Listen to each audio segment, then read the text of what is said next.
That thought had been in my mind every morning, every night, like a shadow I couldn't shake. And yet, here I was, staring at the subtle glow of my phone screen in the dead of night, feeling the tremor of anticipation twist through my chest. I had always believed that love was meant to feel like home, a sanctuary against the chaos of the world. But now, that illusion had shattered. The life I had meticulously built, the person I thought I knew so intimately, was unraveling before my eyes. It started subtly, almost imperceptibly. A change in his laughter, a fleeting hesitation when he told me where he had been, a glance that lingered too long on a screen he quickly hid. At first, I brushed it off. Maybe I'm imagining things, I told myself, forcing calm into my voice while my stomach clenched. But the more I ignored the whispers of intuition, the louder they became. One evening, the apartment was quiet. The hum of the city outside pressed against the windows, but inside, everything felt suffocatingly still. I had been in the kitchen, mindlessly sipping a cup of tea, when I noticed his jacket hanging oddly in the closet. It wasn't the jacket itself, but the faint scent clinging to it, foreign and intoxicating, stirring something dark in me. Curiosity gnawed at the edges of my composure, that silent pull urging me to follow the trail I wasn't meant to see. I wasn't supposed to find the messages. I knew it as soon as my fingers trembled over the unlocked phone he'd forgotten on the counter. But it wasn't just curiosity, it was survival. Something primal inside me screamed that I needed to know the truth, no matter how carefully he had hidden it. I opened the thread, and there it was, the delicate dance of his deception, the whispered words he shared with someone else, words meant only for her. Time slowed, my chest tightened. Every rational thought was swallowed by the heat of betrayal. I could feel my pulse in my temples as I read each carefully crafted message, each subtle innuendo, each tiny confession he thought I would never see. And yet, he had left a trail like breadcrumbs scattered through a forest, daring me to follow. I followed. There was something intoxicating about the way he had let his guard down in those messages, an intimacy I had once believed was ours alone, now shared with a stranger whose existence had been carefully erased from my reality. My mind raced. Was I angry? Yes. Hurt? Absolutely. But beneath the betrayal, there was a strange, perverse curiosity, a desire to understand the man I had trusted, loved, and perhaps underestimated entirely. I remember sitting down heavily on the edge of the bed, the phone still in my hand, the dim light casting shadows across my face. I wanted to confront him, to demand answers, but part of me was trapped in this slow, intoxicating torture, wanting to unravel the truth thread by thread. It was like watching a fire consume a house you loved. You know there's nothing you can do, and yet you can't tear your eyes away. And then came the unexpected twist. Among the countless messages, one stood out, not for its seduction, but for the raw vulnerability it revealed. He wasn't just hiding lust or infidelity. There was fear, guilt, and even regret. He wrote about mistakes he didn't know how to repair, about insecurities he had buried beneath a mask of confidence. That moment struck me differently. Suddenly, the story wasn't just about betrayal. It was about the fragility of human hearts and the devastating consequences when secrets fester instead of heal. Before I go further, if you're drawn to real, intense stories of love, betrayal, and shocking twists, make sure to hit that subscribe button. Trust me, the next chapters will leave you questioning everything you thought you knew about trust and desire. The following days were a delicate game of observation. I watched him, measured every word, every gesture, every hesitation. He didn't know that I had seen the messages, didn't suspect the storm brewing quietly in my mind. It was almost exhilarating, the duality of our life now. The shared routine filled with ordinary laughter and the hidden tension beneath the surface. A silent reckoning waiting to unfold. Sometimes he would reach for my hand, and I would pull back ever so slightly, just to feel the tension coil tighter. I wasn't supposed to find out, and yet I had. And every day that passed, every small smile, every whispered promise, felt heavier than the last because the truth lingered. In the air between us, unspoken but undeniable. I began to notice little things. How he lingered near his phone, how a name or notification would make him tense, how certain topics sparked a flash of guilt in his eyes before he masked it. Every detail added to the tapestry of suspense, every look a question I didn't want to ask out. Loud, my mind oscillated between revenge and despair, curiosity and heartbreak, and somewhere in the mix, a dangerous desire emerged, to see how far the truth would go before it consumed us both. Days passed in a haze of calculated restraint. I went about my routines, laughed at his jokes, shared meals, yet every movement, every glance was now filtered through the lens of suspicion. It was like walking through a house with walls that could see into your thoughts. I noticed the way he hesitated before answering a call, the subtle shift in his tone when mentioning names I hadn't heard before. The tension was magnetic, drawing me closer even as it burned. Then came the night that would mark a turning point. I returned home later than usual, the city. Lights blurring into a haze of neon and fog as I walked through the streets. The apartment was dark, the usual hum of our life absent, replaced by the faint scent of something unfamiliar, something that clung to the air like a secret waiting to be exposed. I froze, my pulse quickened. Every instinct screamed that the fragile veil we had maintained was about to be torn apart.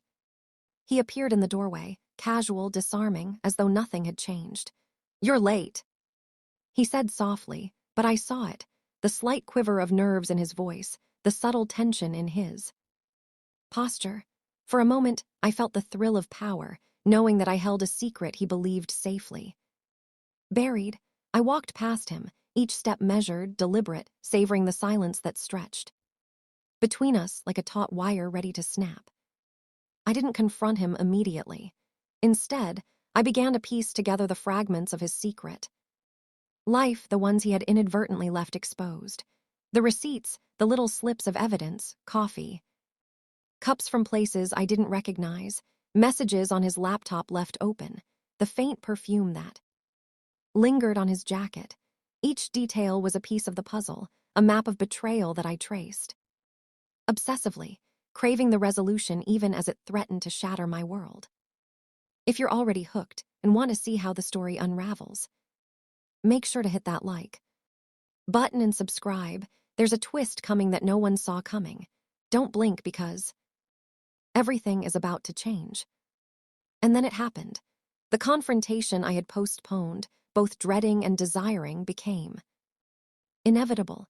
I asked him a question so simple, so casual in tone, that he didn't suspect the trap I had laid. "Who is she?" His eyes flickered, hesitation, panic, and then the practiced mask of calm, but it was too late. I had seen too much. The words had already escaped his lips in the messages I had discovered, the truth hovering in the air like smoke from a candle I had not yet blown out. The ensuing conversation was a dangerous dance of words and emotions.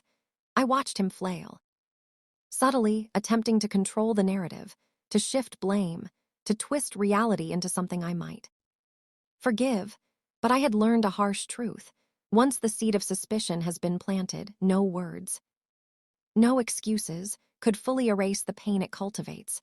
And in that moment, I realized the allure of betrayal wasn't just in the act itself, but in the raw exposure of what we think we know about someone and what they can hide from us.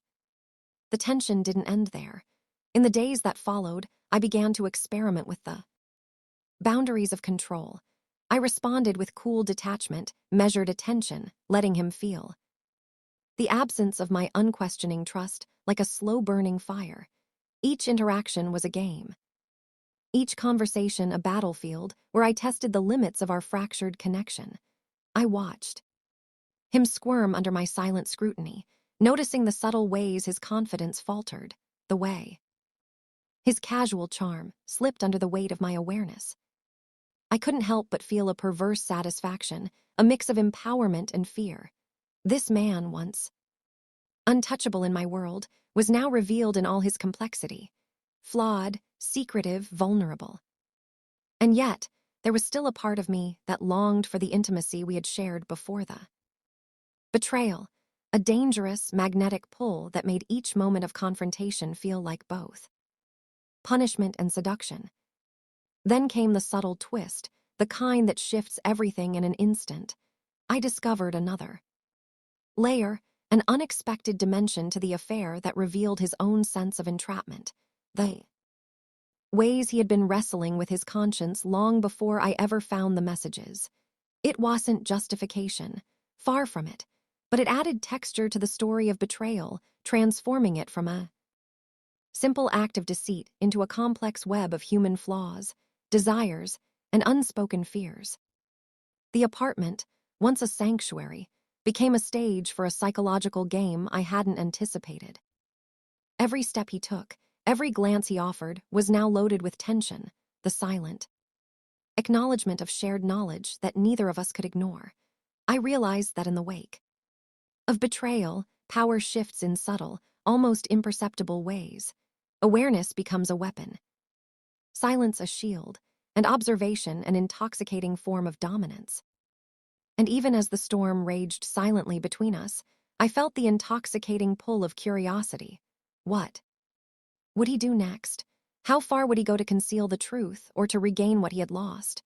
I had entered a world where every small detail carried immense weight, and every encounter was a test of nerve, intuition, and restraint. The suspense was unbearable, addictive, and I craved it as much as I feared it. The following week descended like a slow-burning inferno. Each morning, I moved through the apartment with the precision of someone who knows every secret hiding in plain sight. His presence was a constant reminder of what I had uncovered, yet he carried on as if our lives had not changed, as if the fragile veil of normalcy could still mask the undercurrent of deceit. I watched him, nodding every tremor in his hand, every hesitation in his speech, every glance that lingered too long on my face. It was intoxicating and terrifying. I began to test him, not with confrontation but with subtler measures. I referenced innocuous events that I knew he had twisted in his mind and observed his reactions. Each micro-expression, an eyebrow raised, a fleeting tightening of the jaw, a pause too long before answering, spoke volumes. In these moments, I felt the strange thrill of being both observer and arbiter, wielding knowledge like a sharpened blade, cutting through the facade he had carefully maintained. One evening, the tension reached a fever pitch. I had gone out for a walk, claiming to clear my mind, but the reality was I was following him from a distance, a silent witness to his movements. From the dim glow of streetlights, I saw him meet someone whose presence had been hinted at in the messages I had found. The casual intimacy of their gestures made my chest tighten, yet I refused to betray my awareness. Instead, I absorbed it all, cataloging every detail for the inevitable reckoning that was coming. When I returned home, the atmosphere was taut with unspoken understanding. He avoided my gaze, moving through the apartment with the care of a man navigating a minefield. And yet, there was an almost magnetic pull in the way he lingered near me, the unspoken desire to reclaim something that had been irreparably damaged. Betrayal, I realized, has its own seductive gravity, its ability to twist longing and anger into a single, powerful force. If you think this is intense, hit that like button and subscribe, because what happens next will blow your mind. The story, about to take a turn no one saw coming, and trust me, you won't want to miss a second. Then, as if choreographed by some cruel fate, the confrontation I had long anticipated arrived in its most raw and vulnerable form. I found him in the kitchen, fumbling with a glass of water, the weight of unspoken truths pressing down like a storm cloud. The air between us was electric, charged with fear, lust, regret, and something else, an unnameable tension that defied explanation. "You knew," he said finally, his voice barely above a whisper. The statement hung in the air. Heavy, undeniable. I nodded, and in that moment a new dynamic took hold. The power had shifted irrevocably, and I could see the flicker of panic beneath the veneer of his composure. He tried to speak, to explain, but the words faltered. There was no escape from the truth now, no. Lies left to hide behind. Over the following days, the delicate equilibrium of our relationship unraveled further. He attempted to reclaim trust with gestures that were both desperate and seductive, leaving me torn between contempt and an almost primal curiosity. Each moment was a high-wire act, walking between rage and desire, clarity and confusion. The apartment, once a safe haven, now felt like a stage set for a psychological thriller, where every action, every word could tip the balance into chaos. Then came the revelation that would change everything. A message, carelessly left open on his phone, revealed another layer of his secret life. Something I had not anticipated. It was just betrayal in its simplest form, but a labyrinth of deception, emotional manipulation, and hidden longing. And in that moment, I realized that betrayal is never a singular act. It is an intricate tapestry, woven with threads of ego, desire, fear, and weakness, each strand more revealing than the last. I confronted him again, this time with an intensity that left no room for evasion. My voice was calm, measured, yet laced with the simmering fire of hurt and betrayal.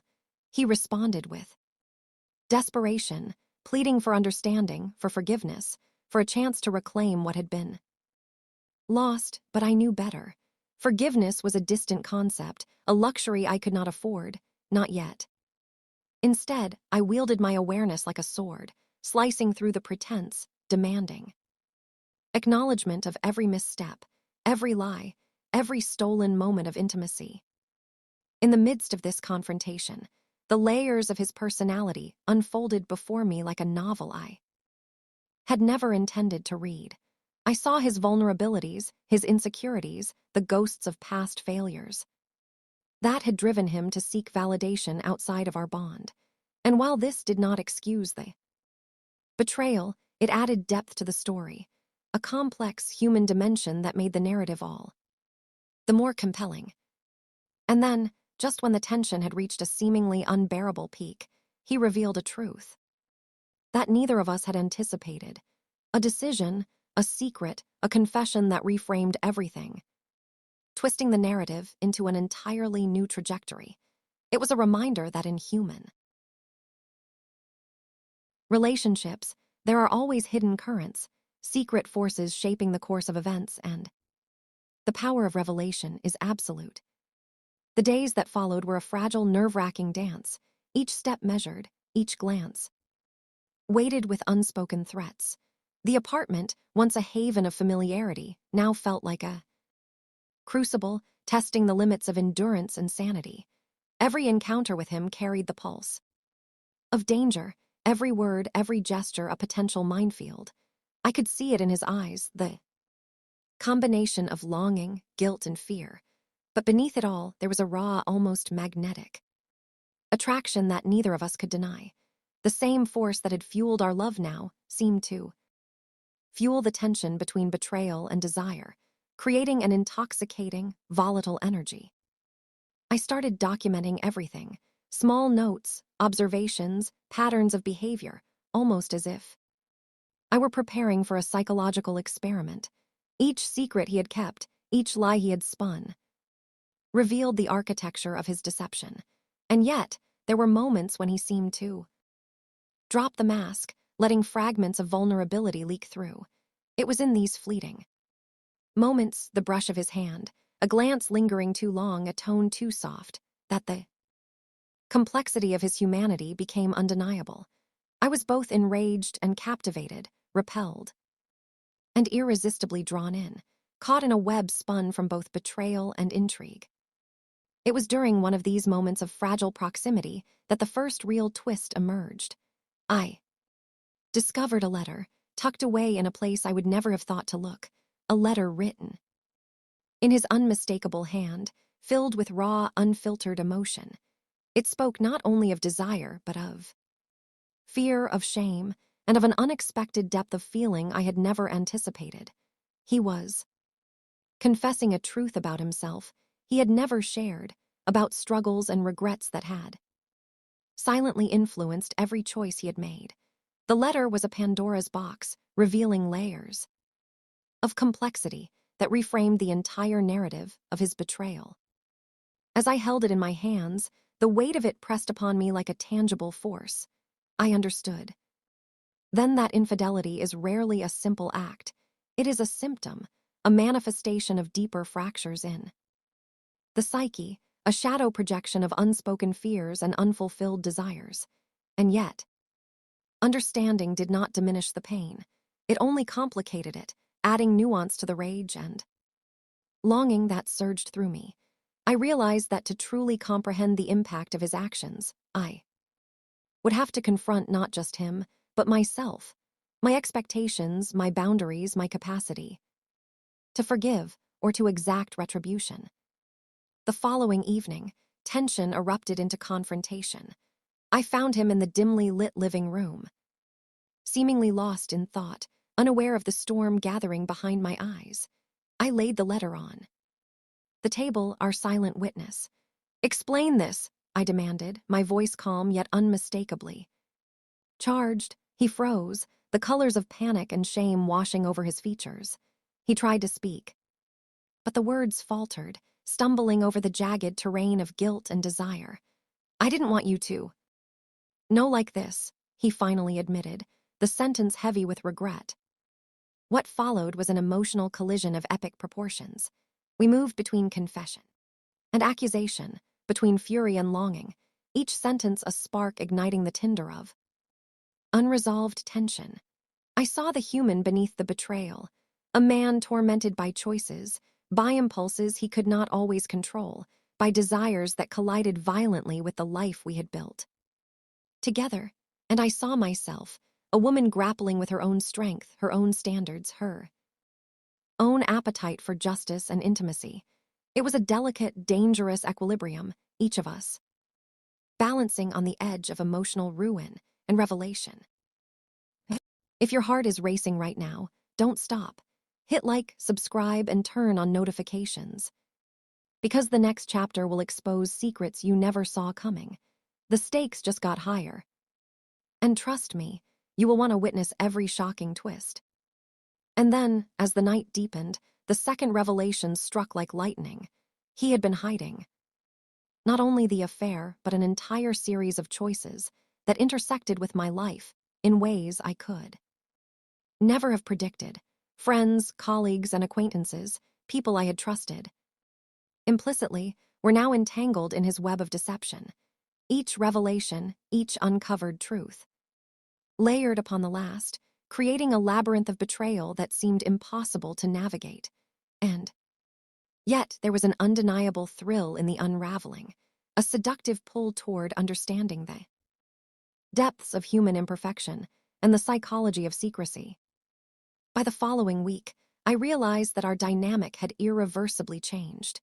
He was no longer merely a lover or a betrayer. He was a mirror, reflecting the shadows I had not dared confront in myself, and I, in turn, had become both judge and witness, navigating the complexity of desire, trust, and vengeance. The apartment, filled with whispered confrontations and quiet reconciliations, became a theater of psychological warfare and intimate discovery, where every glance and touch carried the weight of everything unsaid. And just when I thought I had mapped the entirety of his deception, the final twist arrived. Revelation so unexpected, so exquisitely manipulative that it reframed everything. Someone from his past appeared, dragging with them a truth that neither of us could have anticipated. The shock of their arrival and the stories they carried threatened to undo all the progress we had made in understanding each other. Every betrayal was compounded, every secret magnified, and the game we had been playing escalated into a contest of survival and emotional dominance. The arrival of the stranger shattered whatever fragile balance we had been clinging to. She introduced herself with a calmness that felt almost weaponized, as though every word was sharpened to cut through pretense.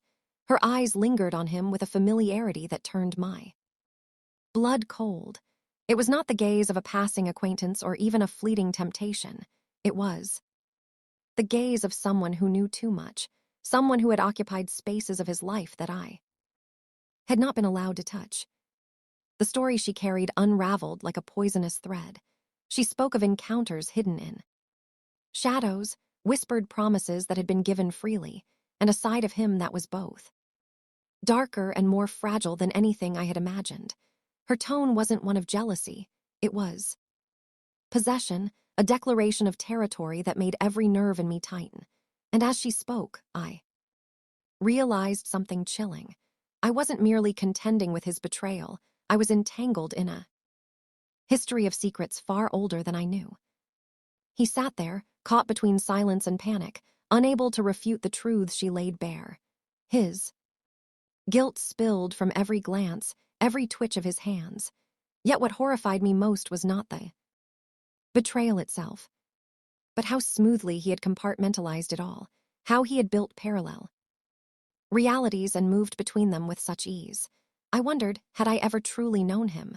Or had I been living inside a carefully curated illusion, one designed to keep me docile while he fed his other lives? That night, sleep became impossible. My mind replayed her words on a loop, each phrase digging deeper into the wounds already carved open. I found myself haunted by her presence, by the unshakable knowledge that I had not been his only obsession. And yet, the more I thought of her, the more I realized she was not the enemy. She was a mirror of my own entrapment, another victim of his duality, another woman who had been pulled into his orbit and left carrying the scars of his duplicity.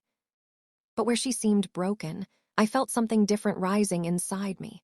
Not weakness, not despair, something sharper, revenge. It started subtly, almost like a whisper in the back of my mind. What if I turned his own game against him? What if I became the one who moved in silence, weaving secrets in the dark, pulling strings he could not see? He had underestimated me, mistaking loyalty for blindness, love for submission. But in that moment, I understood.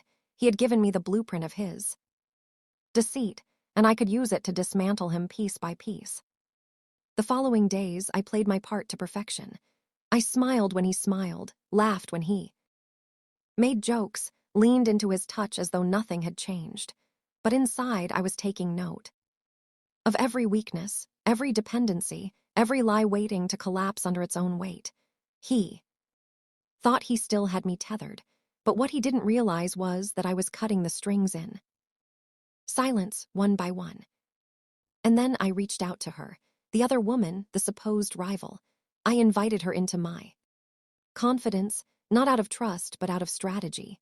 Together, we began comparing timelines, piecing together his double life with meticulous precision.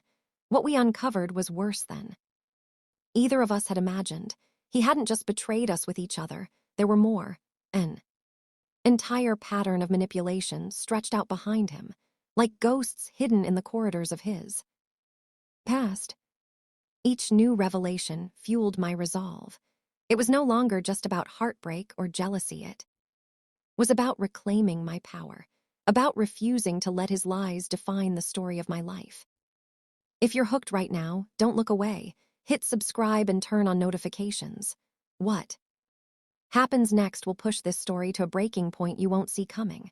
The real shock is only just beginning. The climax began to take shape one evening when I stumbled upon something he had tried desperately to hide. A hidden account, financial records, secret transactions, messages coded in ways only someone digging with intent would ever discover. It wasn't just affairs he had been concealing. It was a network of secrets that tied into his career, his reputation, even his family. His betrayal wasn't confined to love. It was systemic, woven into every corner of his life. I remember staring at the screen, the glow of the numbers illuminating a truth that left me breathless. The man I thought I loved, the man I defended against doubts and whispers, was living a life constructed almost entirely from lies. The next confrontation would not be whispered, nor would it be in shadows.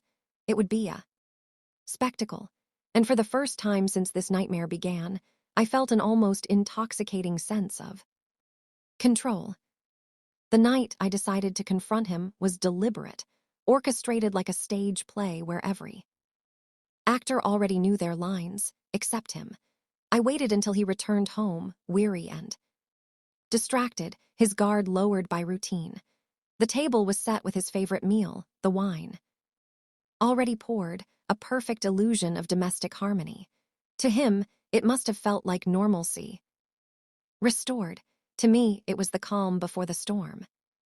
He kissed my cheek absent-mindedly, unaware of the files I had neatly tucked away in my bag, the digital proof of his deceptions, the financial records, the messages, the entire shadow.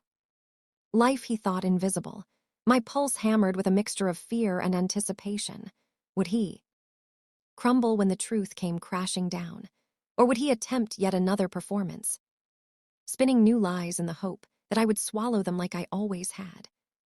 We began dinner in silence, the clink of cutlery filling the void. He tried small talk, speaking about work, about traffic, about meaningless details. And then I asked a single question, casual, in tone, lethal in intent. Who else have you been lying to? The fork froze halfway to his mouth. His eyes darted to mine, then away, as if searching for an exit that no longer existed. In that pause, the atmosphere thickened. The mask he wore so comfortably began to crack. I pressed further, calmly, relentlessly, nomming dates, places, names. Each word hit him like a blow, stripping him of the control he prized so dearly. But the most devastating strike wasn't the facts themselves. It was when I revealed that I had spoken with her, the other woman, and that together we had mapped the entirety of his deceit. His face drained of color. For the first time, he looked small. He tried denial at first, then anger. He slammed his hand against the table, his voice rising in a mixture of outrage and desperation. But his fury no longer frightened me. It only exposed his weakness, the fragility of a man whose empire of lies was collapsing. I sat there, unmoved, letting him rage, letting him sputter excuses that grew thinner with every breath. And then I dropped the final piece of evidence. The bank statements, the hidden accounts, the messages encrypted but cracked open under scrutiny.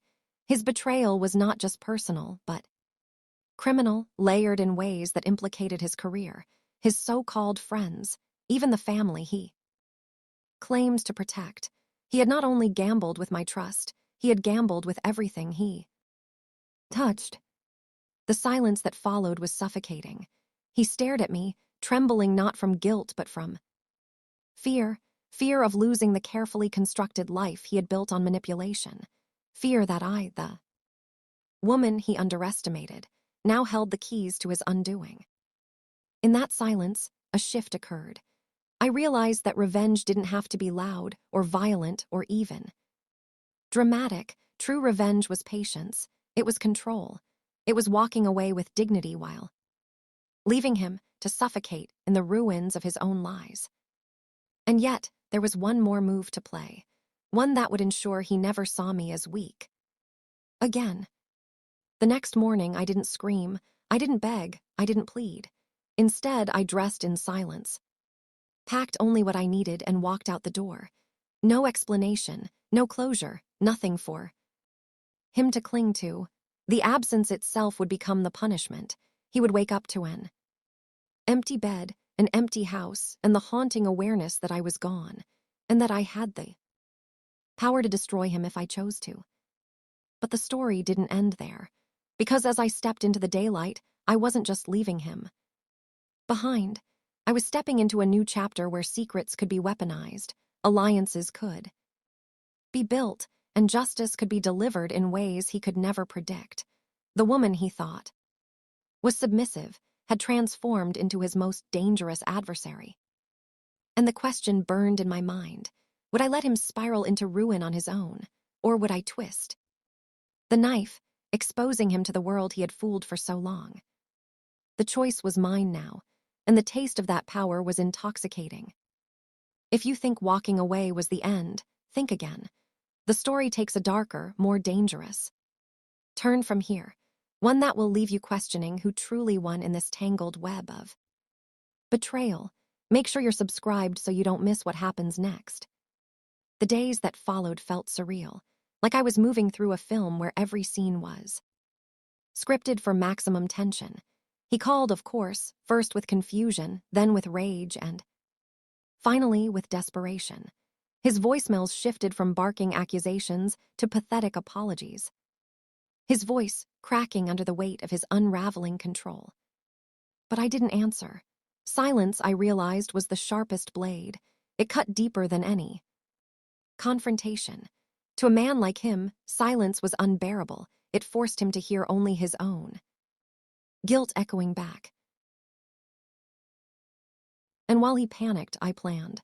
My absence gave me space to think, to connect the scattered dots of his betrayal into a coherent map of leverage. The other woman, the one he thought of as disposable, became my unexpected ally. Her pain mirrored mine, her rage just as raw, and together, we began to unearth secrets that went far beyond affairs of the heart. Late-night calls between us became war councils. We pieced together timelines, financial trails, whispers from people who had also been burned by his duplicity. What emerged was a portrait of a man who had spent years weaving webs of deceit, not just in love, but in business, friendships, and family ties. He wasn't just unfaithful, he was dangerous in his ambition, reckless in his hunger to control.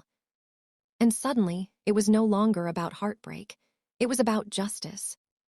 One evening, as I stared at the evidence spread across my table, documents, photographs, recordings, I realized I had a choice: expose him completely and watch his world collapse, or keep my knowledge as a quiet weapon, waiting for the perfect moment. Power, after all, is most intoxicating when you know you can use it, but choose not to, at least not yet. But fate has a way of escalating things when you least expect it. He showed up at my door, not the confident, polished man I once knew, but hollow-eyed, desperate, undone. He pleaded for forgiveness, his voice trembling, his hands shaking as he reached for me. For a brief second, I saw the boyish vulnerability he had always hidden beneath arrogance, and I wondered, was this real, or just another mask, another performance in his endless theater of manipulation? I didn't let him in. Instead, I stood at the threshold, watching him unravel. His words spilled out in broken fragments. How much he loved me, how wrong he had been, how he couldn't survive without me. And yet, woven into his apology was the same subtle thread of control. Even in remorse, he wanted me to carry his guilt, to absolve him, to fix what he had broken. But I had changed. I told him nothing, not where I stood, not what I planned. I simply closed the door, leaving him outside in the dark. That image, him pounding on wood, calling my name, begging, became etched into my memory like a warning. And in that silence, a plan crystallized. He thought the worst thing I could do was leave. He had no idea the worst was yet to come. Because betrayal breeds strange alliances, and the woman he once used as a pawn was now standing beside me, her anger sharpened into resolve. Together, we began to shape something far bigger than revenge. We weren't just exposing him, we were dismantling the empire he had built on lies. But dismantling a man like him isn't simple. It requires precision, patience, timing. Every move had to be calculated, every action deliberate, because once the first domino falls, there's no stopping the cascade. And deep down, a question haunted me. Would I lose myself in this pursuit of justice? Or was this the very fire I needed to finally become the woman I was always meant to be. The story was no longer about him. It was about me, about us, about reclaiming power in a world that tried to take it away. And when the trap finally closed, it would not be loud. It would be quiet, inevitable, devastating. Do you think she should expose him now, or wait until the perfect moment? Comment below with what you would do, and stay tuned, because what happens next will shatter every assumption you've made about loyalty, power, and revenge. The first domino fell on a rainy Thursday, the kind of day when the world feels blurred, as if reality itself is hesitant to reveal its true face. I had chosen that day carefully, knowing he would be vulnerable, his guard lowered by routine. What he didn't know was that every detail of his life had already been mapped by me, traced with surgical precision until I knew his patterns better than he did. The woman he thought he had discarded so easily became the key. She agreed to meet him. One final time under the guise of closure. A simple dinner, harmless on the surface, but the truth was far more dangerous. She carried with her more than her anger. She carried proof. Proof of his duplicity, his fraud, his trail of deceit that stretched far beyond the confines of our tangled triangle. Meanwhile, I waited, not passively, but like a hunter in the shadows, knowing the prey always walks into the snare with arrogance. He never suspected. His downfall began the moment he underestimated the women he thought he had broken. That evening, as he poured her a drink and leaned in with the same rehearsed charm he had used on us both, she slid the first document across the table. His smile faltered, then another. And another. Each page was a weapon, each revelation a blade. By the time she was done, he wasn't the man in control. He was the man exposed. And he didn't even know the worst was yet to come. Because while she dismantled him emotionally, I was dismantling him legally. Every lie he had built in his professional life was already under quiet investigation, triggered by the trail we had pieced together.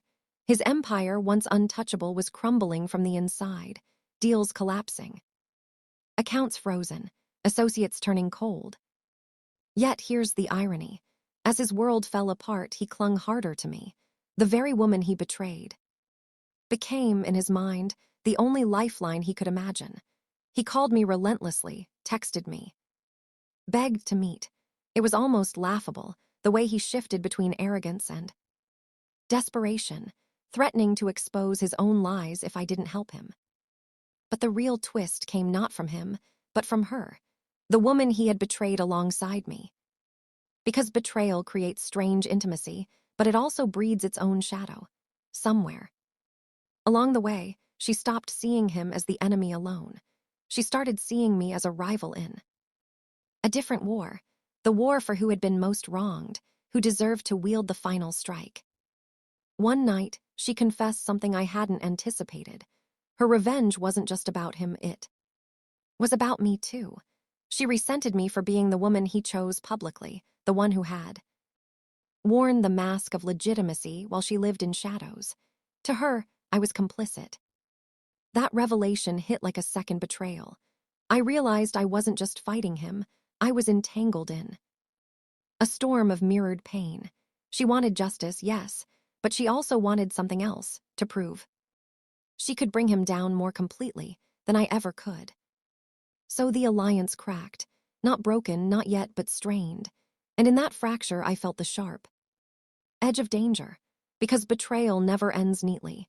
It spreads, multiplies, infects everything it touches until trust itself becomes impossible. And here, where the story turns darker. One evening, as I left work, I felt it, a presence behind me, the unmistakable rhythm of footsteps following too close. At first, I thought it was him, desperate enough to stalk me, but when I turned, it was her, standing in the shadows, her eyes burning with something I couldn't quite name. She smiled, but it wasn't warmth, it was a warning. Don't think you'll be the only one left standing when this ends, she said softly, before disappearing into the night. In that moment, I realized something chilling. I wasn't just navigating his betrayal anymore. I was caught in a new game, one where allies and enemies blurred until the lines dissolved. Completely. And the true question wasn't whether he would fall. That was inevitable. The real question was, who would fall with him? Who do you think will strike first? The man fighting to hold his empire, or the woman who was? Once my ally but may now be my rival. Drop your thoughts in the comments, and don't forget, every twist in this story takes us deeper into betrayal, revenge, and survival. The walls of his world began to close in faster than he could run. The man who once strutted through life with unchecked confidence now stumbled through the ruins of his own deceit. But obsession is a strange beast. It feeds not on reason but on hunger. And his hunger was for me. It started with subtle gestures. Flowers delivered to my office, unsigned but unmistakably his. Notes slipped under my door, written in that hurried scrawl I knew too well. You're the only one who understands me. The irony was almost unbearable. After shattering trust, after building lies. Upon lies, he suddenly wanted to believe that I, of all people, would save him. But obsession rarely stays gentle. Soon the flowers became midnight calls, his voice trembling. On the other end, as he begged me to listen, to remember the moments he insisted were real. When I didn't answer, the messages turned darker. If you won't hear me, I'll make sure you never forget me. Still, it wasn't fear that kept me awake at night.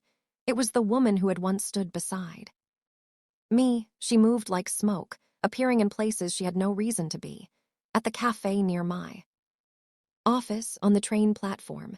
Once, even across the street from my home, her eyes fixed on my window, as though she was studying the rhythm of my life. I realized then that betrayal had woven a triangle of madness, each of us circling the other. Dance without end. He couldn't let go of me, she couldn't let go of him or of her rage at me. And I was caught in the gravitational pull of them both, even as I tried to escape. One evening, the tension snapped. I came home to find my apartment door unlocked. At first, I thought it was him, slipping past boundaries he no longer respected. But inside, nothing was stolen. Instead, something was left. On my dining table sat a framed photograph of the three of us at a party months before. Everything shattered. He stood between us, his arm casually draped across both our shoulders. His smile wide and effortless. It was the kind of picture people scroll past without thinking, but in that moment, it was a weapon, a reminder that our lives had once intersected in innocence, or maybe in ignorance. Scrawled across the glass in red lipstick were 3 words: choose your side. That was her, not him. And suddenly I understood, the real danger wasn't his obsession. It was hers, because while he was unraveling, desperate and clinging, she was focused, deliberate. She wasn't just reacting, she was planning, and the plan had me at its center. Yet the cruelest twist was still to come. One night I agreed to meet him, against my better judgment, against the instinct screaming at me to cut every thread. I needed answers.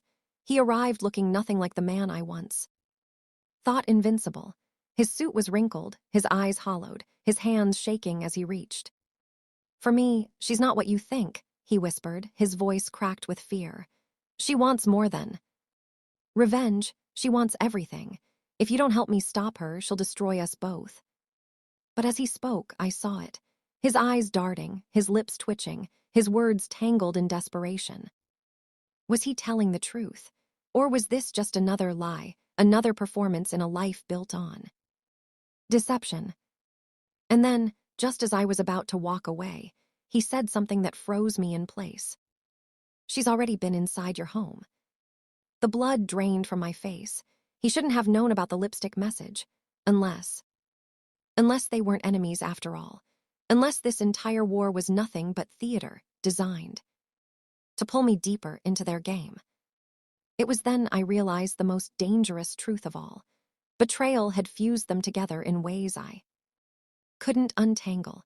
Their alliance, their rivalry, their obsession, it was all part of the same storm. And I was standing directly in its path. Do you think he's lying to protect himself? Or is she truly planning something far darker than revenge? Let me know in the comments, and make sure you're subscribed, because the next twist will change everything you think you know about this story. The nights grew heavier after that confession, as though every shadow carried a warning. His words looped in my mind like a curse. She's already been inside your home, whether it was truth or manipulation. I couldn't escape the image of her walking freely through my private space, leaving that photograph as a declaration. But what unsettled me most wasn't her presence. It was the possibility that they were working together, two people bound by lies, bound by lust, bound by their need for control. And me, the prize in the middle, as though my pain were the stage for their twisted drama. I tried to distance myself. I changed my locks, altered my routines, ignored his calls. But betrayal doesn't release its grip so easily. One evening, as rain lashed the city and the streets gleamed with slick neon, I found an envelope wedged into my apartment doorframe. Inside was a single folded page, handwritten in delicate cursive. It wasn't from him, it was from her. He will tell you I am dangerous. He will tell you I am unhinged.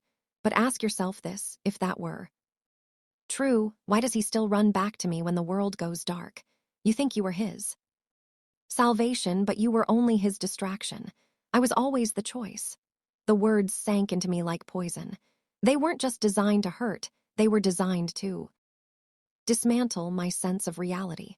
I remembered every moment I thought he had chosen me, every stolen glance, every whispered promise. And now I was forced to wonder, had I been nothing more than a detour in their labyrinth of deceit? Still, a part of me resisted. I didn't want to give her the satisfaction of knowing her words had struck so deep, so I did nothing. I tore the letter into pieces and shoved them into the trash. But silence only seemed to provoke her further. Days later, another note arrived, then another, each one sharper, more calculated, threading doubt through every memory I had left. And then came the call. It was late, near midnight, when my phone vibrated on the nightstand. I answered before thinking, half asleep, and her voice slid through the line like smoke. "You think you know betrayal," she said softly, almost tenderly, "but you haven't even tasted it yet." I froze, my throat dry, my pulse racing. She didn't yell, she didn't threaten, she spoke with the calm precision of someone who had already planned the ending. "He doesn't love you. He never did. And by the time you realize what he and I have already decided, it will be too late." The line went dead before I could respond. The next morning, I confronted him. I needed answers, real ones this time, not fragments of half-truths dressed as confessions. He looked at me with desperation, swore that she was the unstable one, that she was spinning webs of lies to isolate me. But when I demanded proof, when I begged him to show me even a single shred of honesty, he faltered, his lips parted, but no words came. And in that silence, I saw everything: the guilt, the weakness, the truth he didn't have the courage to say out loud. He was still hers. Not because he loved her, but because she knew him. She knew every corner of his shadow, every fracture in his ego. She had built him, and she could unmake him. And that kind of power is stronger than love, its ownership. And me, I was disposable. Or so they thought. Because betrayal has a strange alchemy. It can shatter a person, or it can harden them. And in that moment, something in me began to shift. I was no longer content to play the victim in their theater of obsession. If they wanted to drag me into their war, I would not step quietly. I would not be their prey. If you were in my place, would you walk away forever? Or would you turn their game against them? Comment below with your answer. And make sure you're subscribed, because the next part will reveal the shocking trap that was already being set. The trap began the moment I stopped reacting. Silence is its own kind of weapon, and both of Them didn't know what to do with mine. No texts answered, no tears shed, no confrontation. Replayed like before. I became unreadable, and in the darkness of their games, unreadability is power. But what they didn't know was that I was watching. Late one evening, I followed him. I told myself it was weakness at first, curiosity, desperation, but deep down I knew it was strategy. His patterns had shifted, his lies more. Practiced, he said he was working late, yet his suit held no trace of the office. I waited in my car. Engine off, headlights dim, as he emerged and walked with hurried steps down a narrow street. He stopped outside a dimly lit cafe.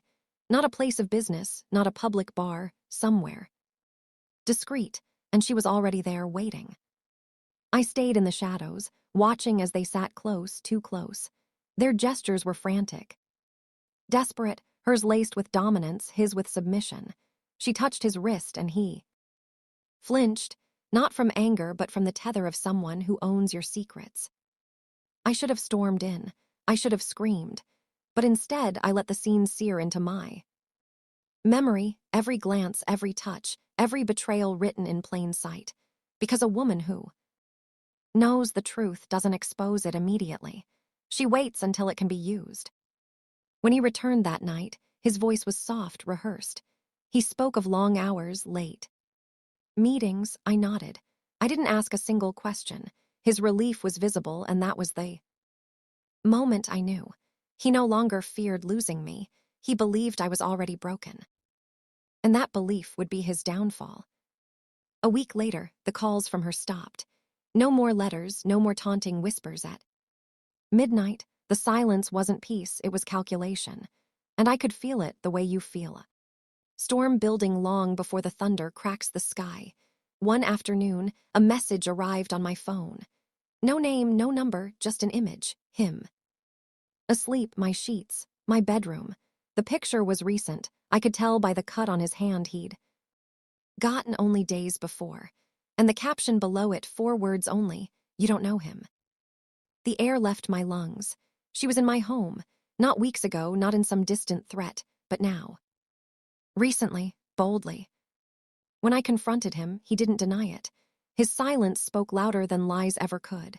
He admitted she had followed him, that she threatened him, that he couldn't control her anymore. He begged for understanding, begged for me to see that he was trapped. But here's the truth.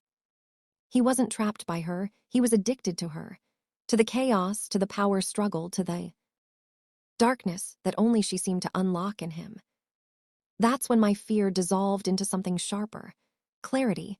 If he was tethered to her, then I had 2 choices.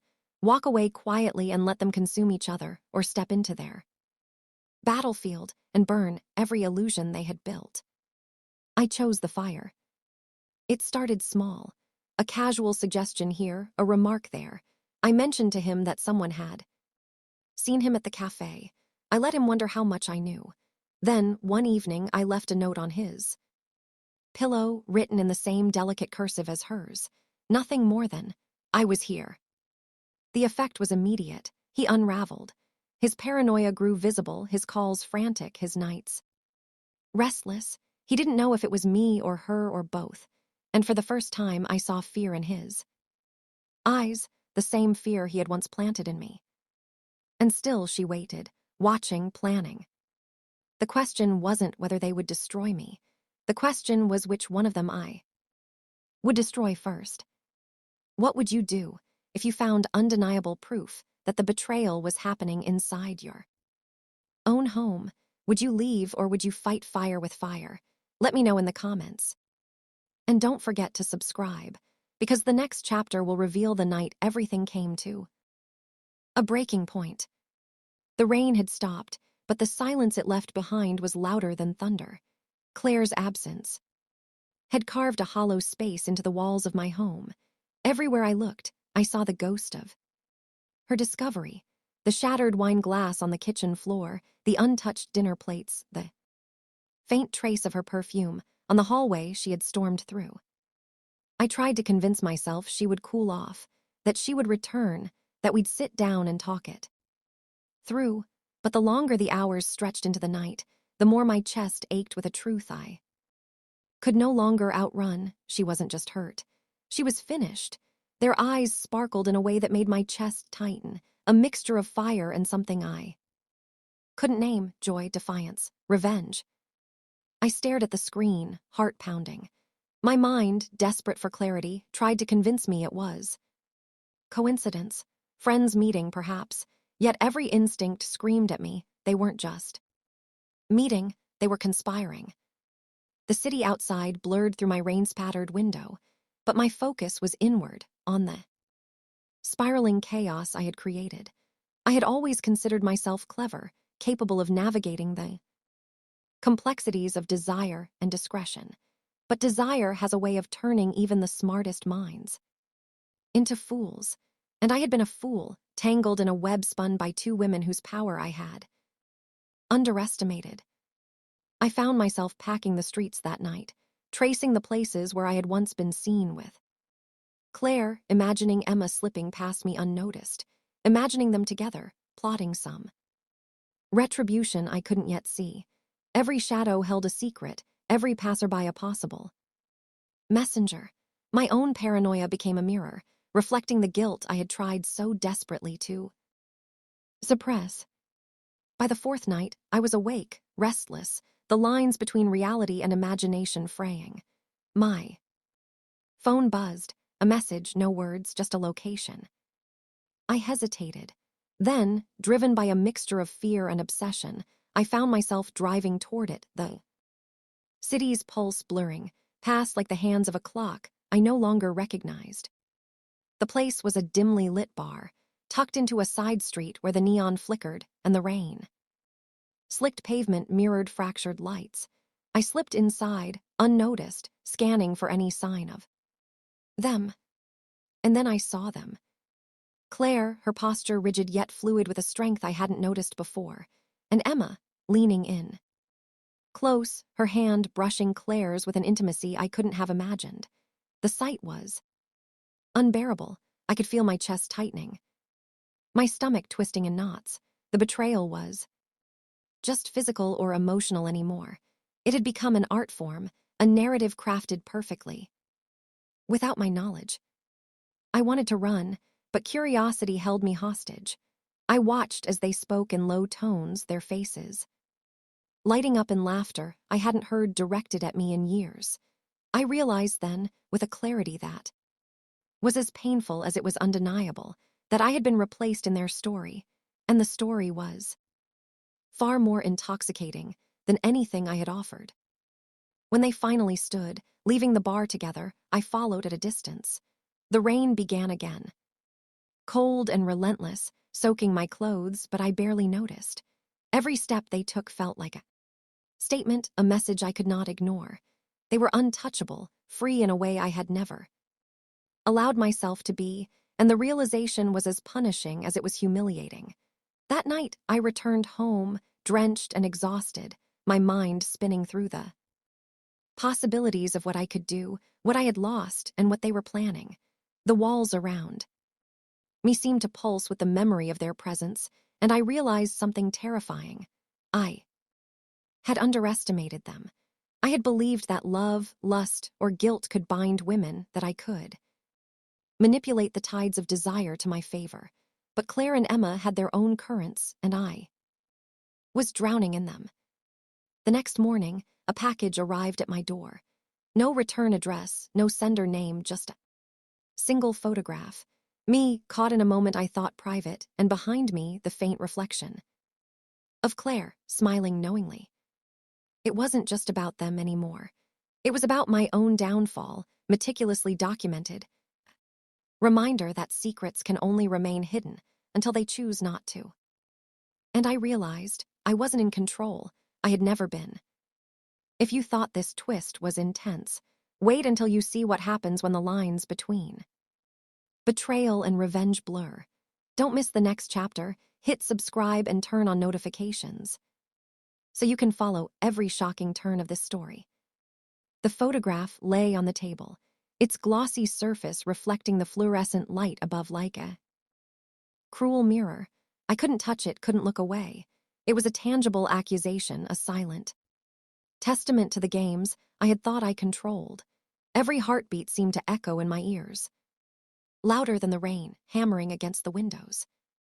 I tried to rationalize, to tell myself this was a mistake, a cruel joke, or some elaborate misinterpretation, but my mind refused. Each memory of Claire and Emma, the way they had laughed together, their subtle glances, the way they seemed to know each other better than I knew either of them, was now twisted with new meaning. Betrayal was no longer just an abstract concept.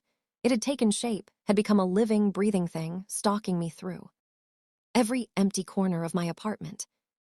By nightfall, I was consumed. The streets called to me again, as if walking beneath the flickering streetlights could offer some clarity, some control over the chaos I had allowed into my life.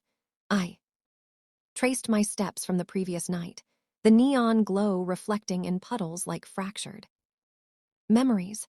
I followed shadows that weren't really there, listening for whispers of secrets I couldn't yet hear. And then I saw him. Not a stranger, but someone I didn't recognize, yet someone who seemed to know too much. He stood under a lamppost, smoking, eyes hidden beneath the brim of a hat. I didn't know if he was friend or enemy, observer or predator. My instincts screamed at me to turn back, but curiosity, that dangerous companion, pushed me forward. Looking for someone. His voice was calm, deliberate, with a weight that unsettled me. I froze. He had known me before I even saw him. There was a calculation in his stance, deliberate control of space and air that suggested he thrived on secrets, on observing consequences unfold. I'm just, words failed me. He tilted his head, smirk flickering. Curiosity can be fatal or enlightening, depends on what you're willing to risk. Before I could respond, his phone buzzed.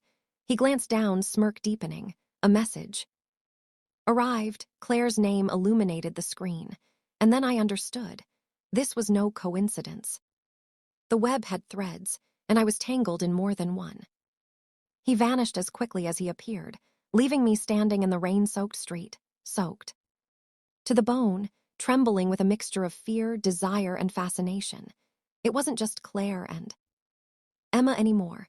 Their story had expanded, grown, and I was caught in its center, spinning, helplessly like a moth drawn to a flame. Back at home, the photograph still glared at me from the table, a silent judge. I couldn't ignore it. I couldn't burn it or throw it away. It demanded my attention, my reckoning.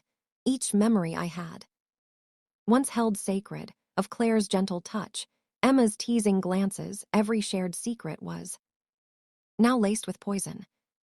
I remembered a conversation I'd had with Claire months ago, words that now felt like a premonition. People can't be owned, she had said. They are currents, you can't dam them forever. I had laughed, foolish and arrogant, believing her statement was a test of my loyalty. But the truth was darker. Currents cannot be controlled, and I was floundering, caught between desire, guilt, and fear. The next day, I received another package. This time it contained a journal, its pages filled with observations, not my own but hers. Claire had chronicled my habits, my moods, my weaknesses, every fleeting thought I had dared to believe private. The entries were meticulous, intimate, and devastatingly clear. Every lie I had told, every deception I had believed hidden, was documented. She had predicted my moves, anticipated my panic. I realized then the cruelest truth of all. The power had shifted entirely. I had been the predator in my own story, assuming control, assuming secrecy. But Claire had outmaneuvered me. Emma had been her accomplice, a shadow partner in a game I hadn't even known I was playing. I sat in the dark, journal in hand, heart pounding like a drum, mind racing through every option, every consequence. Revenge whispered seductively in my ear, a dangerous muse promising redemption. But what could I do? Every step felt predetermined, every breath manipulated. If you think the tension is unbearable now, wait until you see the next twist, where betrayal isn't just revealed, it becomes weaponized. Stay with this story by subscribing and turning on notifications. You won't want to miss a single shocking moment. The following evening, I found myself standing outside Claire's apartment building, staring up at the dimly lit windows. Rain had left the streets slick and reflective, turning the city into a labyrinth of fractured light and shadow. My fingers clenched around my coat, heart pounding like a tribal drum, as if warning me of every step I dared take. I had rehearsed what I would say, how I would confront her. But the words seemed feeble now, meaningless against the scale of betrayal I had just discovered. Claire had built a world parallel to mine, one where I was both participant and pawn, and I had no idea which version of her was real. The journal had revealed it all, the casual manipulations, the secret rendezvous, the patterns I had ignored because I wanted to see only what I wished to see. A soft chime from my phone broke my reverie, a message from Emma. No words, just a single image, a note scrawled hastily, a warning. Tonight, everything changes, don't be seen. Fear and curiosity collided inside me, twisting into an almost erotic tension. What was happening tonight? What had they orchestrated, and why was I still being drawn into this intricate, dangerous dance? I slipped inside the building, navigating corridors as if they were mine, though I knew every step was a risk. I reached Claire's door, pressed my ear against it, and froze. Her voice, soft, almost intimate, spoke in low tones I couldn't decipher, but it carried power, authority, and an undercurrent of something darker. Emma's laughter punctuated the conversation, sharp and reckless, yet also oddly triumphant. I had to know. I pressed the doorbell, the chime cutting through the tension like a gunshot. The conversation halted. Footsteps approached, and the door opened. Claire stood there, eyes sharp, lips curved in a smile that didn't reach her gaze. Emma was behind her, a silent shadow, watching me like a predator assessing prey. I should have turned and fled. I should have vanished into the night. But instead, my legs carried me forward, betraying my better judgment. Why are you here? Claire's voice was calm, almost teasing, but beneath it lurked a dangerous edge. We need to talk, I stammered, words tasting bitter. I wanted to demand explanations, to plead for understanding, but I knew that the truths I sought would not come easily, and I might not survive them emotionally. She tilted her head, letting a silence stretch between us like a taut wire. Talk or confess. The question cut deeper than I expected. I had wanted confrontation, yes, but not confession. Not the humiliation of admitting just how much I had underestimated them, how deeply they had orchestrated my unraveling. Emma stepped forward, voice low, silk laced with danger. You've been blind for too long. It's time you see everything. And then it began. Claire revealed the extent of their deception, the careful planning, the strategies that had ensured I never suspected a thing. Every encounter I had thought spontaneous, every secret shared in trust had been manipulated. I wasn't just betrayed, I was outplayed, trapped in a psychological maze designed to reveal every flaw, every vulnerability. I felt anger rising, hot and suffocating, mingling with a perverse thrill. How could they control me so completely? How could they bend my perception without me even realizing it? My mind spun with possibilities, revenge, escape, confession, but each path felt both inevitable and impossible. Claire's gaze held mine, unwavering, commanding. You wanted to know the truth. Here it is. Nothing more, nothing less. But know this, the moment you tried to control us, the moment you thought you could predict our actions, that's when the game truly began. Emma's hand brushed Claire's, a subtle affirmation, a show of unity. I realized then that I was truly outnumbered, and yet paradoxically more alive than I had been in months. My betrayal. Their betrayal, our intertwined secrets, it all pulsed with a dangerous, intoxicating energy. High voltage. If you're on the edge of your seat right now, you'll want to see what happens next. Where Trust shatters completely, and alliances are tested like never before. Make sure to subscribe so you don't miss the shocking twists ahead. High voltage. The night stretched onward, each moment a delicate balance between fear and fascination. I knew that soon everything would either collapse or transform, and I had no choice but to step into the storm, to face whatever consequences awaited. The apartment felt suffocating, as if the walls themselves were conspiring against me. Claire and Emma stood together, a silent, immovable front, and I realized in that instant how small and exposed I truly was. Their alliance, forged in secrets and careful manipulation, radiated confidence I had never possessed. I, who had believed I could predict, control, or even influence, now felt like a character in their story rather than an author of my own. Claire moved closer, her movements deliberate, almost ceremonial.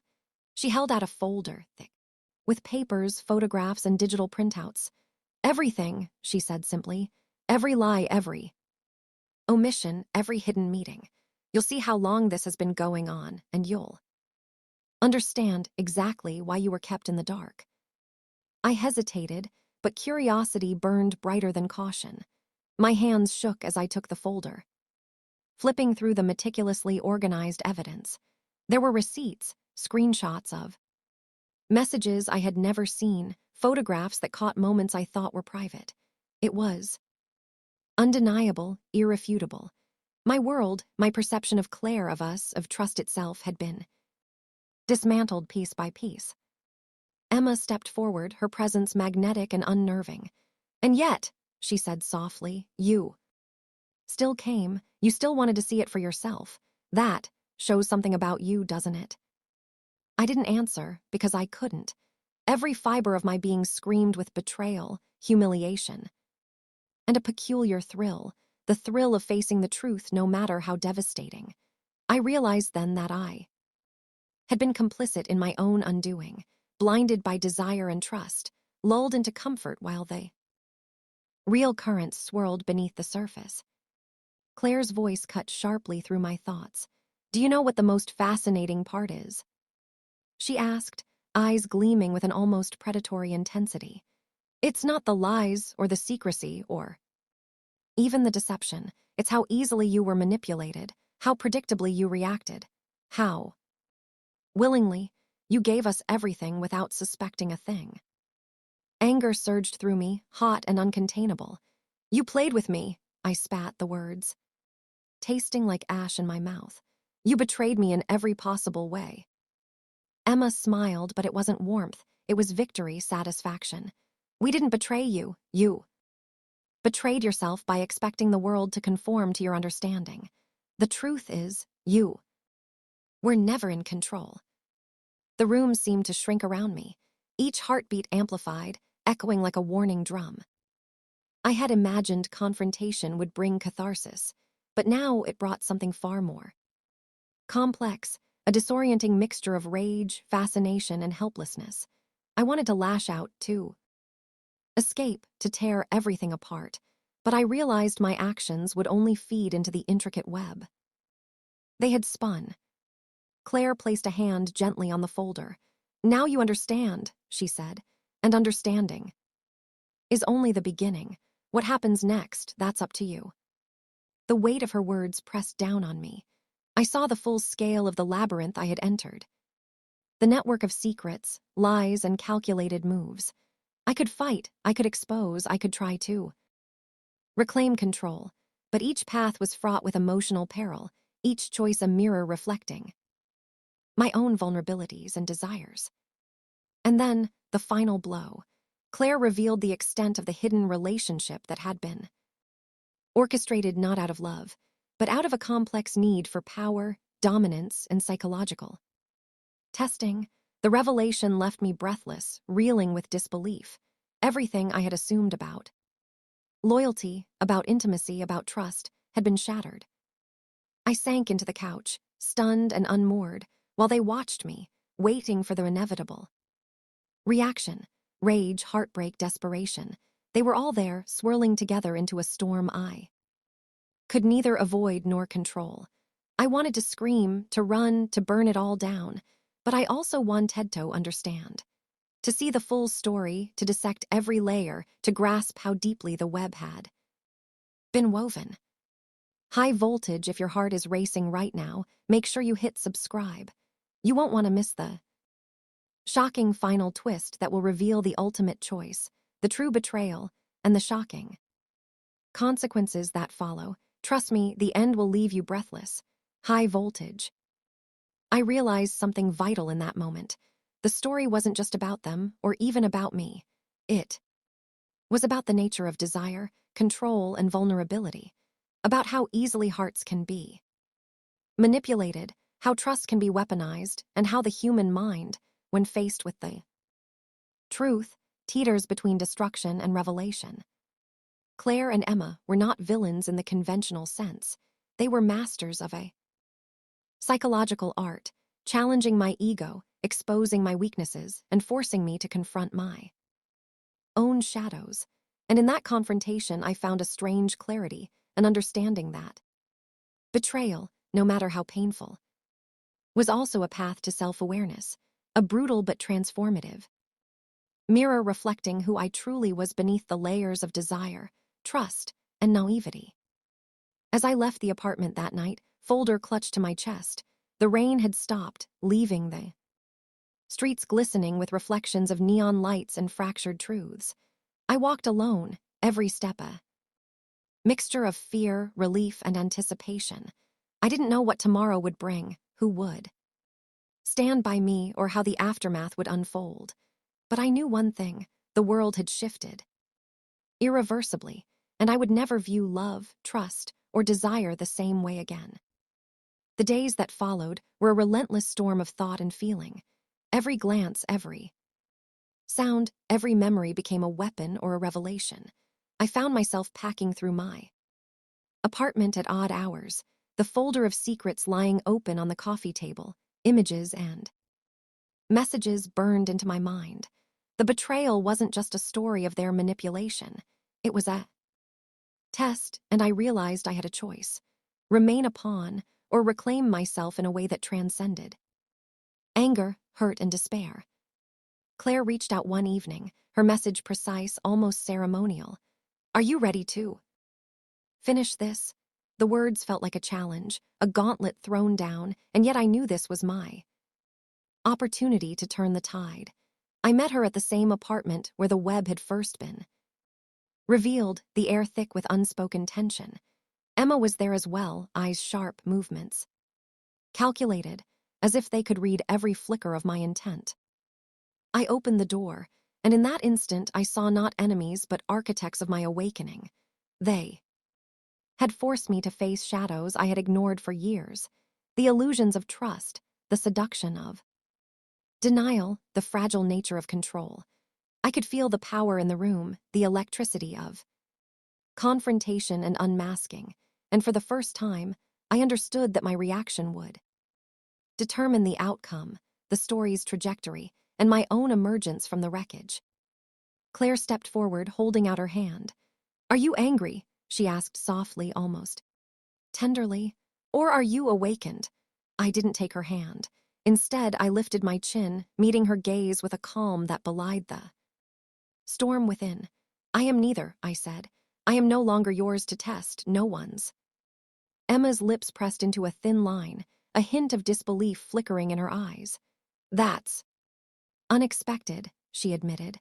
"Most people crumble. Most people beg for closure, for revenge, for validation. You're different."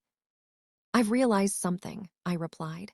"The pain, the betrayal, it doesn't define me. It doesn't give you power. You wanted to see how easily I would fall apart. But I've seen the truth, and the truth has freed me." The room fell silent, heavy with tension and the weight of unspoken recognition. I could almost feel the walls breathing, as if the apartment itself acknowledged the shift. The web of deception still existed, but it no longer held dominion over me. The folder lay on the table, its contents impotent against the clarity I had gained.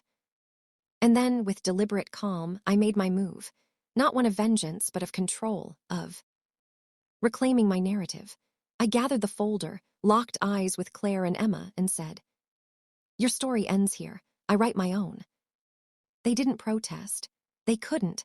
The power I had forfeited for so long was mine again, not through dominance, but through choice. The realization struck me like lightning. The most intoxicating form of revenge isn't to humiliate or retaliate. It's to rise, whole and unshakable, in the aftermath of betrayal. The hours that followed were quieter, less dramatic, but infinitely more profound. I walked the streets alone, each step a rhythm of liberation. The betrayal, the lust, the secrets they had been instruments of my growth, mirrors reflecting my strength and resilience. And I understood, finally, that no one could control my emotions, my heart, or my story unless I allowed it.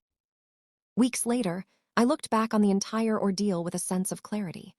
The lies, the manipulation, the temptation, all had been catalysts for my individuation, the painful but necessary evolution of my understanding of self.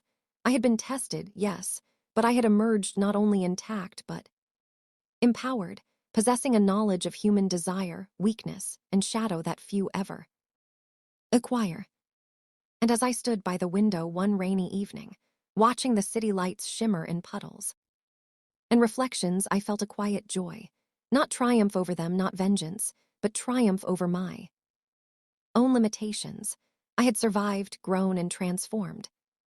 If this story gripped you, left your heart racing, or made your thoughts linger long after, do forget to hit subscribe and turn on notifications. More stories like this, true, suspenseful, emotionally intense, are coming, and you won't want to miss a single twist. Because at the end of the day, betrayal doesn't define you. Secrets don't control you. Lust and deception may tempt you, but only you decide whether they break you or awaken you. The apartment, the folder, Claire and Emma, they were all part of a story that had ended. My story, however, was just beginning. And this time, I would write it entirely on my own terms, free from manipulation, free from fear, free from the shadows of someone else's design. I closed my eyes, breathed deeply, and felt a serenity I hadn't known I could claim. The pain of knowing the truth had transformed into the power of self-awareness. The betrayal that once threatened to destroy me had, paradoxically, given me life. I smiled, faint but genuine, and whispered to myself, I am no one's experiment. I am my own story. The night was quiet, the rain had stopped, the city breathed around me, and in that moment I knew that freedom, clarity, and self-possession were worth more than any revenge, worth more than any secret, worth more than the illusions of desire. And so the final truth settled in, like a slow, deep pulse of understanding. The woman who knows her worth doesn't chase, she chooses. And